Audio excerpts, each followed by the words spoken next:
அமாவாசை அன்று முன்னோர்களுக்காக திதி செய்வதும் காகங்களுக்கு உணவிட்டு வழிபாடு செய்வதும் ஒரு முக்கியமான சம்பிரதாயமாக இருந்தது. ஒரு வருடம் அமாவாசை தினம் வந்தது. ராமச்சந்திரன் வழக்கம் போல் காகங்களுக்காக உணவு வைத்தார். ஆனால் எதிர்பாராத விதமாக எந்த காகமும் வரவில்லை. தொடக்கத்தில் அவர் கவலைப்படவில்லை. சிறிது நேரம் கழித்து வரும் என்று நினைத்தார். ஆனால் 1 மணி நேரமாகியும் ஒன்றும் நடக்கவில்லை. அவரது மனைவி பரிமளா அச்சத்துடன் சொன்னாள், இதுவரைக்கும் இப்படி ஒரு நிகழ்வு நடந்திராதே. ஏதாவது தவறு நடக்கப் போகிறதோ?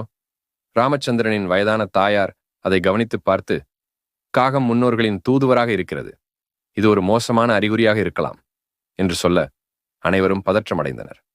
குடும்பத்தில் தொடங்கிய பிரச்சனைகள் அந்த இரவே வீட்டில் சில அதிசயமான சம்பவங்கள் நடக்கத் தொடங்கின.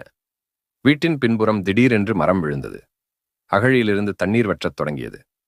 குடும்பத்தினர் அனைவருக்கும் திடீர் தலைவலி, தூக்கமின்மை மற்றும் கனவுகளில் அசாதாரணமாக முன்னோர்கள் தோன்றுதல் ஆகியவை ஏற்பட்டன. விவசாயத்தில் சேதம் ஏற்பட்டது. அறுவடைக்கு தயாராக இருந்த பயிர்கள் பிணம் போல வாடத் தொடங்கின. இவை அனைத்தும் ராமச்சந்திரனுக்கு பெரிய அதிர்ச்சியாக இருந்தது. அவன் கிராமத்தின் மூத்தவர்களிடம் சென்றபோது ஊரின் பெரியவர்களும் பண்டிதர்களும் ஒரு விஷயத்தை கூறினார்கள்.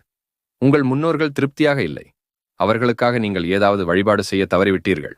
அதனால்தான் அவர்கள் உங்களை நினைவுபடுத்துகிறார்கள். உங்கள் குடும்ப மரபுகளில் ஏதாவது முறையற்றது நடந்திருக்கிறதா என்று கேட்டபோது ராமச்சந்திரனுக்கு ஒரு விஷயம் நினைவுக்கு வந்தது. முந்தைய மாதம் ராமச்சந்திரன் திதி செய்யும் நாளை மறந்துவிட்டார். வேலைப்பளுவில் இருந்ததால் அன்று சிறப்பு பூஜை செய்யவில்லை மற்றும் அன்னதானம் கொடுக்கவில்லை.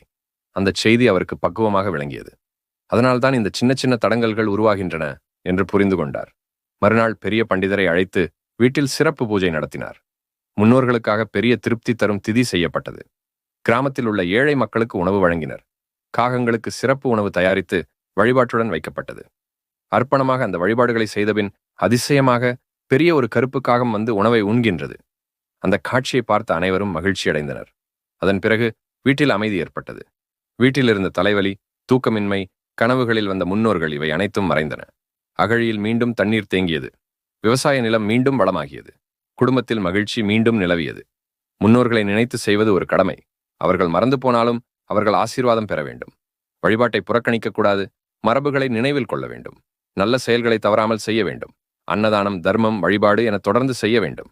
சின்ன அறிகுறிகளையும் அலட்சியமாக நினைக்கக்கூடாது. அது ஒரு செய்தியாக இருக்கலாம். முன்னோர்களின் ஆசீர்வாதம் இல்லாமல் வாழ்க்கையில் அமைதி இருக்காது. அவர்களுக்கு நன்றி செலுத்தி புனிதமான வழிபாடுகளை நாம் தொடர்ந்து செய்ய வேண்டும்.